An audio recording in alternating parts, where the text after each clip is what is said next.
Bonjour à vous tous.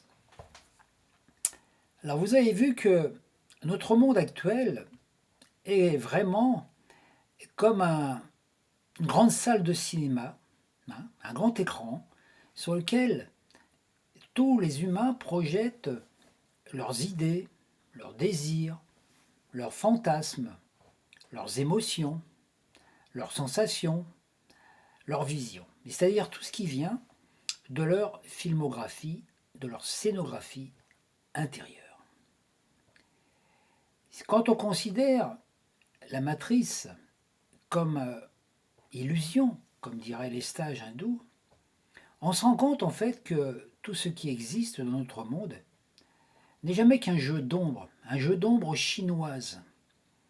Quand on médite en profondeur, on se rend compte qu'on est ni notre corps, ni nos pensées, ni nos émotions, ni nos sensations, ni nos actions, ni même notre corps, que notre corps n'est qu'une partie de notre conscience densifiée que nous avons accepté de transformer en matière pour l'expérimenter comme véhicule afin d'en comprendre les tenants, les aboutissants et d'en purifier les paramètres, c'est-à-dire d'enlever les scories élémentaires qui nous maintiennent dans les vieux schémas du passé. D'où l'importance du monde et des images et des sons, notamment tout ce qui concerne les films, les livres et tout ce qui est projeté sous forme d'images et sous forme de sons, donc également les musiques. Au niveau de la source créatrice, l'énergie masculine, celle du père, émet l'idée et le féminin crée la forme pensée et l'idée en abaissant les vibrations, la rend réelle, c'est-à-dire vous avez les deux processus, donc d'un côté, on peut dire la vibration et les particules. Et l'intensité, l'intention mise dans la vibration va provoquer la forme pensée qui, en se densifiant, va devenir une forme réelle. C'est exactement la même chose qui se passe en nous, entre notre signe ascendant, qui est le côté féminin, qui est la matière, qui a été modelée par l'esprit, l'intention qu'a mis notre esprit dans ce monde pour se manifester. Donc l'intention, c'est ce qui est généré par, révélé par notre signe solaire. Donc notre monde est comme un immense écran sur lequel se projettent nos films intérieurs. Notre conscience est un écran sur lequel se projettent nos idées, nos pensées, tout ce que nous avons intériorisé. Et parmi tous ces scénarios, il y a beaucoup de nettoyage à faire. Et c'est exact. Alors donc l'image est un moyen, puisque l'image, l'information qui nous vient des plans supérieurs est une information, une onde quantique, une onde vibratoire qu'on pourrait appeler aussi un ultrason. Vous voyez, l'ultrason qui devient un son. Le son, les sons agencés deviennent une musique. Une idée abstraite qui, projetée dans le monde concret, va développer une image. Cette image qui va développer au niveau de votre émotionnel un ressenti, des émotions, qui va modifier votre biochimie, votre ARN, votre ADN, et qui va naturellement améliorer ou au contraire détériorer votre état vibratoire cellulaire. Donc il est important de voir que l'image est quelque chose qui est très très important. Donc les médias agissent par l'intermédiaire de ce phénomène, par l'intermédiaire notamment des films, des informations télévisées, des cinémas, etc. Les médias imaginent des scénarios, les projettent, et tous les humains qui donnent attention à ces scénarios, qui les regardent, sont impressionnés par les idées, par les actions, les émotions, et tout cela sert à conceptualiser un futur illusoire, résultat d'un scénario prédéfini. Vous avez certainement remarqué que quand vous regardez un film, à la fin ou au début, des fois il est souvent écrit « Toute ressemblance avec des personnages existants ou ayant existé est pure coïncidence ». Eh bien, on pourra dire la même chose avec toutes les informations que nous envoie la télévision par l'intermédiaire des chaînes, par l'intermédiaire des informations, puisque actuellement, plus rien n'est direct, tout est préparé en studio, tout est scénarisé à l'avance. Tous les scénaristes, écrivains et cinématographes participent au futur collectif, bon ou mauvais. Aujourd'hui, actuellement, nous vivons un scénario qui nous a été projeté depuis plusieurs années. Hein. Regardez tous les films que nous avons vus, hein, des films sur la fin du monde, sur les catastrophes, sur les infections, sur les pandémies, hein, il y a même un film qui s'appelle Pandémie, sur les virus, etc., sur les invasions d'extraterrestres, etc. Et petit à petit, nous nous sommes préparés et aujourd'hui, nous vivons le film. Nous avons l'impression de maîtriser, car nous avons vu ces films, alors que c'est l'inverse qui se produit. Ils nous ont formatés pour que nous acceptions ces choses que nous vivons aujourd'hui comme étant des réalités possibles, puisque dans les films, on a été préparé au fur et à mesure du temps par l'intermédiaire des grandes firmes hollywoodiennes et autres. Donc l'énergie se véhicule par les sons et les images, et même si vous dormez devant un film, le film enregistre les émotions, les bruits, les sensations à votre insu, cela crée votre future projection. Cela vous formate à l'intérieur. Les prophéties sont la résultante de cela. Les forces de l'ombre utilisent les médias pour générer des scénarios futuristes collectifs comme ils veulent que cela soit.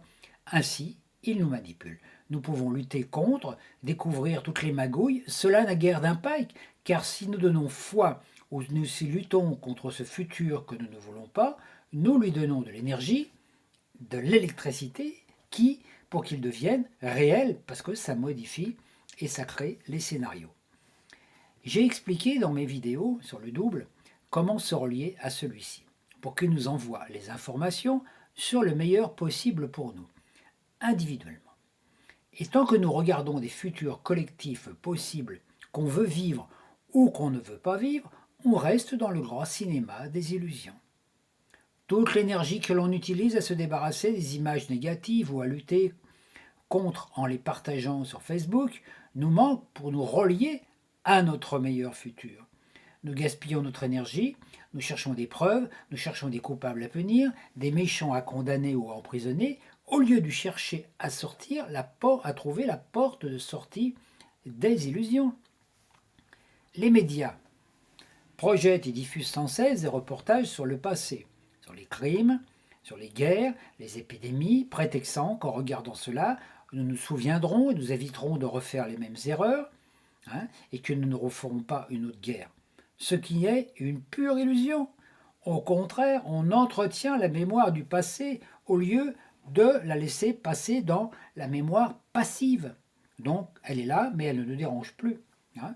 Regardez, hein, comme voilà, dans notre vie, quand on vit des expériences, quand on passe à autre chose, on devrait être capable, comme disait si bien Edith Piaf dans la chanson, non, je ne regrette rien, mon passé, balayez le passé. Hein. Autrement, nous, qu'est-ce qu'on fait en regardant ces films?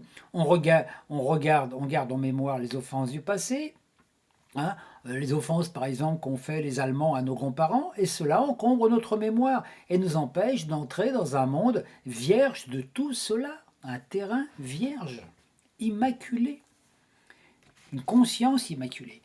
Plus on s'immerge dans les souvenirs, les regrets, les nostalgies et les souffrances, plus on vit dans un monde de souffrance, avec un corps de souffrance qui, bas en vibration, s'accorde à la vibration collective. La question que nous devrions nous poser n'est pas de chercher des coupables, la cause, mais de trouver la bonne solution pour régler les effets, élever nos vibrations. Le lendemain du déconfinement, les médias ont publié des émeutes en relation avec le racisme, comme quoi les humains étaient bien conditionnés, car à peine ont-ils été libérés de l'enfermement qu'ils ont commencé à manifester leur violence au lieu de profiter de la liberté nouvellement acquise. Ceux qui vont au cinéma et qui gardent leur masque respirent encore plus leurs émotions polluées par les images selon le film, et cela ne peut que nuire à leur santé.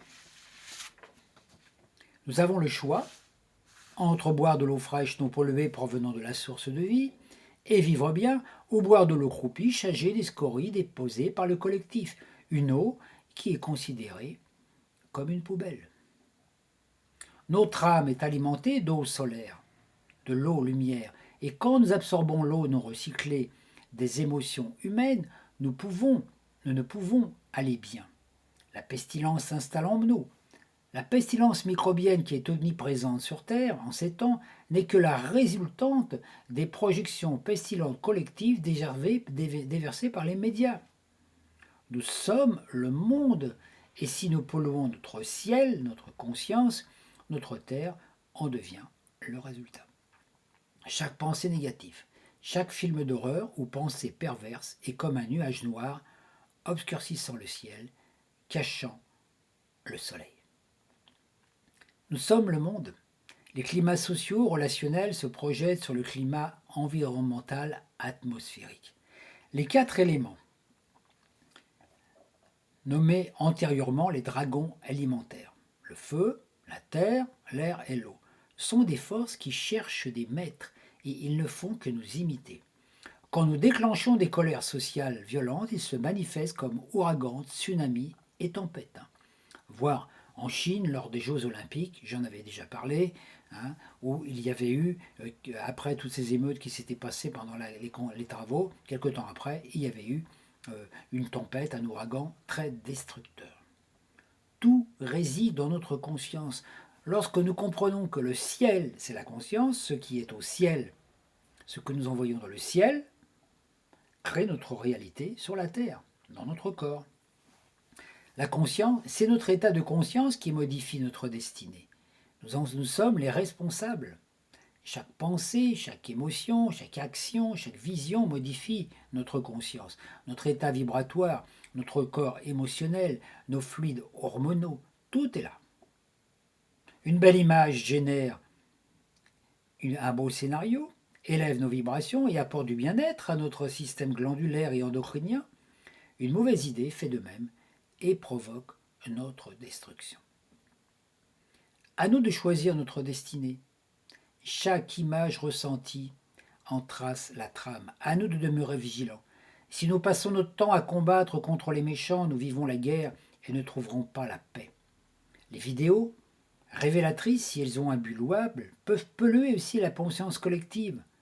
On se concentre sur le mal, sur ce qui ne va pas. Plus on découvre des preuves des malfaisants, plus on s'offusque, plus on se rebelle, plus on va mal. On croit avoir du pouvoir, mais en vérité, on perd le pouvoir. On gaspille, on lutte. N'oublions jamais que notre monde est un vaste écran sur lequel se reflètent, telles des ombres chinoises, nos visions intérieures. Tout n'est qu'illusion, et ce n'est que lorsque le film intérieur change que le film extérieur change. Et si nous ne regardons plus de films de guerre, et d'épouvante, et d'horreur, les médias cesseront d'en faire. Ce qui les intéresse, c'est le profit qu'ils en tirent. Ils font ces films parce que nous les demandons. C'est notre pouvoir de boycotter ces films, mais aussi toutes les fausses infos et autres qui polluent notre quotidien. Voyez la responsabilité de chacun. Tout livre que vous écrivez, tout roman que vous écrivez, toute musique que vous créez, tout film ou scénario que vous émettez, que vous partagez, crée une potentialité dans le futur qui peut être activée par le collectif, soit par vous, soit par le collectif, puisque au bout de 40 jours, ce qui a été déposé dans le collectif ne vous appartient plus, peut être activé par n'importe qui. C'est pour ça que je l'avais déjà dit, quand vous avez une idée, vous avez l'idée d'écrire, de faire un film par exemple, et puis vous laissez l'idée dans un coin, vous ne la mettez pas en place, mais vous y pensez souvent. Et puis un jour vous apercevez qu'il y a quelqu'un qui a fait le film que vous aviez envie de faire, ou qui écrit le livre. Pourquoi? Parce que lui, il a eu d'un seul coup, il a été branché sur la même idée, et puis il a été cherché dans l'astral collectif, et il a trouvé l'information. Voilà. C'est exactement le même processus sur Internet où vous pouvez avoir envie de faire une vidéo ou un truc, d'un seul coup vous apercevez qu'il y en a déjà un qui l'a faite. Voilà, c'est le principe. Donc c'est important notre responsabilité personnelle, parce qu'il y a non seulement ce qu'on crée, donc voilà, créer un film par exemple, créer une musique que l'on diffuse, donc la responsabilité. Hein. Si j'écris un thriller dans lequel il y a plein de choses, de scénarios un petit peu catastrophiques, etc., je crée cette possibilité dans le futur. Et si mon livre a du succès et qu'il y a 2 millions, 5 millions d'humains qui le lisent, et puis qu'il y a des gens qui croient vraiment à cette histoire, je crée une possibilité dans le futur. Une personne prendra le scénario de mon livre et en créera la réalité. Alors, vous voyez tous les personnages qui ont été créés hein, par les films hollywoodiens. Hein, tous ces personnages peuvent exister un jour. Un jour, il y aura peut-être un Harry Potter, un Gandalf, voilà, un Seigneur des Anneaux.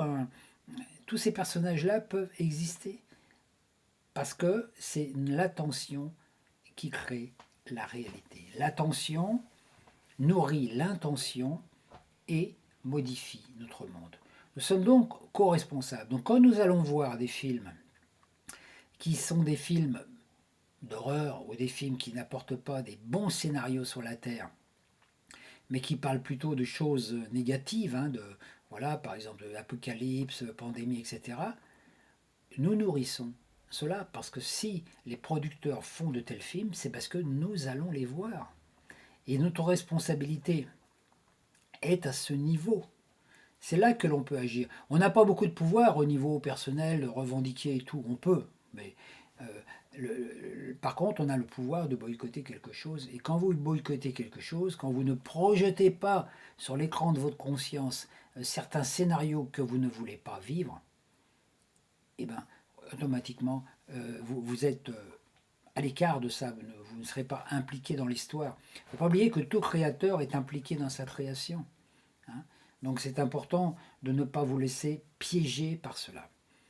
Alors voilà, donc dans la prochaine vidéo que je ferai, je vous parlerai un petit peu de cette énergie de masques, de virus, etc., dont on parle beaucoup en ce moment.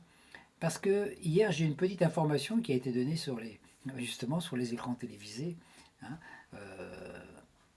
qui m'a fait un petit peu, disons, réagir. Voilà, je vous remercie pour aujourd'hui et je vous souhaite une bonne continuation.